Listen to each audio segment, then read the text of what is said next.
In October 1999, 14-year-old Justin Hocutt disappeared from a neighbor's home in the small Missouri community of Seligman. Approximately 22 hours later, his body was discovered on railway tracks near his home.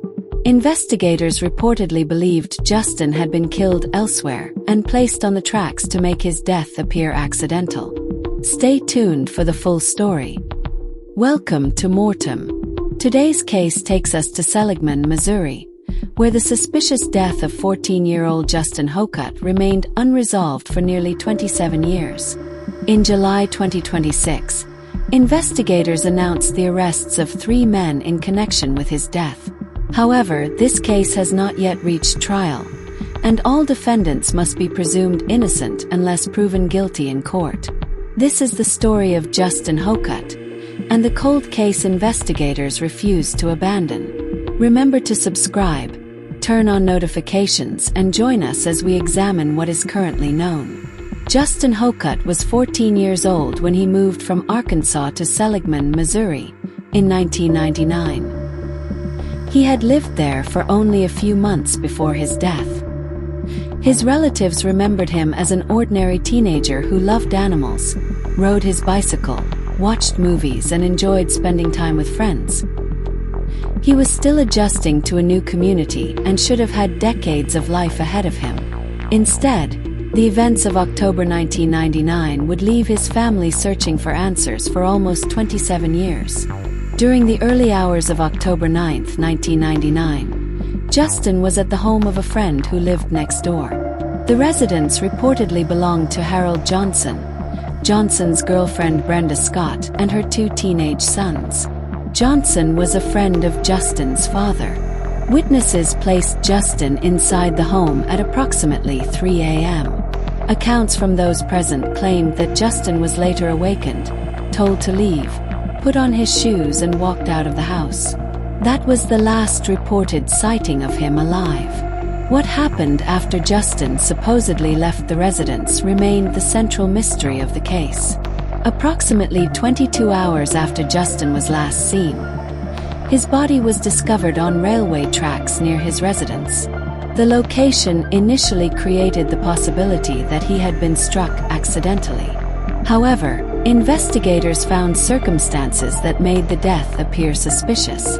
Earlier reporting on the investigation stated that authorities believed Justin had been assaulted elsewhere before being placed on the tracks, apparently to make his death look like an accident. His remains had reportedly been struck by passing trains, severely complicating efforts to determine precisely what had happened.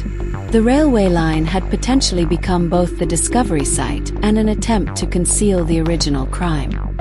The circumstances surrounding Justin's final hours immediately raised difficult questions. Who had seen him leave the neighboring home? Had he genuinely walked out alive? How did he reach the railway tracks? And if he had been killed somewhere else, who moved him? Investigators interviewed witnesses and examined the available evidence, but no one was arrested.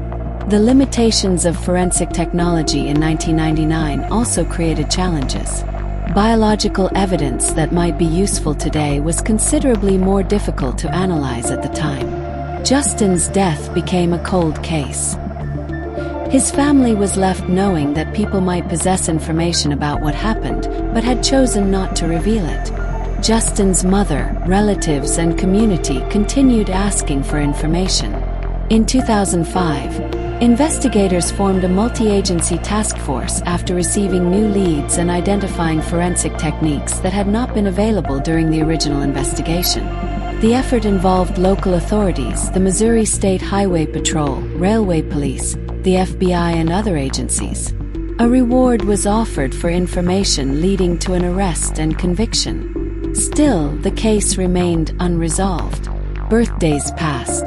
Investigators retired. Children who had been teenagers in 1999 became adults. But Justin remained forever 14. In February 2026, Berry County investigators publicly revealed that a new team was examining Justin's death. Sergeant Abby Parsons expressed hope that someone would finally come forward. Investigators returned to the beginning of the case, reviewing witness accounts, physical evidence, and the circumstances surrounding Justin's final known movements. On May 18, 2026, the Missouri State Highway Patrol formally appealed for public assistance. Sergeant Bradley German said there was substantial evidence and suspicious circumstances surrounding the death. He stated that investigators believed some individuals knew what happened to Justin and stressed that the incident was likely not accidental. Old evidence was resubmitted to the Missouri State Highway Patrol Crime Laboratory for additional testing and evaluation. Investigators also followed several tips and credible leads received over the years. The cold case was becoming active again. On July 23, 2026, investigators arrested 3 men in connection with Justin Hocutt's death. Authorities identified them as Mark Wesley Scott, David Ray Scott, Bobby Ray Scott. The men have been described in local reporting as brothers. 2 were reportedly arrested in Arkansas, while the 3rd was taken into custody in Missouri. Berry County Sheriff Danny Boyd said recommendations for first-degree murder charges had been submitted to prosecutor Amy Box. Some early reports stated that formal charges had already been filed, while local reporting indicated that court records had not yet been publicly posted at the time of publication. Authorities had not disclosed the precise evidence that led to the arrests. A press conference was scheduled for July 28, 2026, when investigators were expected to provide further information. The arrests marked the most significant development in the case since Justin's death, but they do not constitute convictions. Each suspect is entitled to the presumption of innocence, and the allegations must be proven beyond a reasonable doubt in court. The investigation is not over. Prosecutors must establish what happened inside or around the neighboring residence, how Justin died, and what evidence connects each defendant to the alleged crime. The court must also determine the responsibility of each individual. Witness testimony may be challenged after almost 3 decades. Memories can fade, people can die, and physical evidence may deteriorate. The renewed forensic testing and credible leads could therefore become central to the prosecution. For Justin's family, the arrests represent progress, but not final justice. Legal closure can come only after the allegations are tested in court and a verdict is reached. Until then, the case remains active. M.O.R.T.E.M breakdown. Motive. The alleged motive has not yet been publicly established, and authorities have not disclosed what may have triggered Justin's killing. 5 out of 10. Operations. Earlier investigators reportedly believed Justin was killed elsewhere and placed on the railway tracks to make his death appear accidental. 7 out of 10. Reach. The crime targeted one 14-year-old victim in a small rural community, but its unresolved nature affected his family and Seligman for nearly 27 years. 5 out of 10. Terror impact. The discovery of a child on railway tracks and the possibility that witnesses withheld information created lasting fear and suspicion within the community. 7 out of 10. Execution style. The precise cause and method of Justin's death have not been publicly confirmed, but investigators reportedly believed he was assaulted before being placed on the tracks. 7 out of 10. Mindset.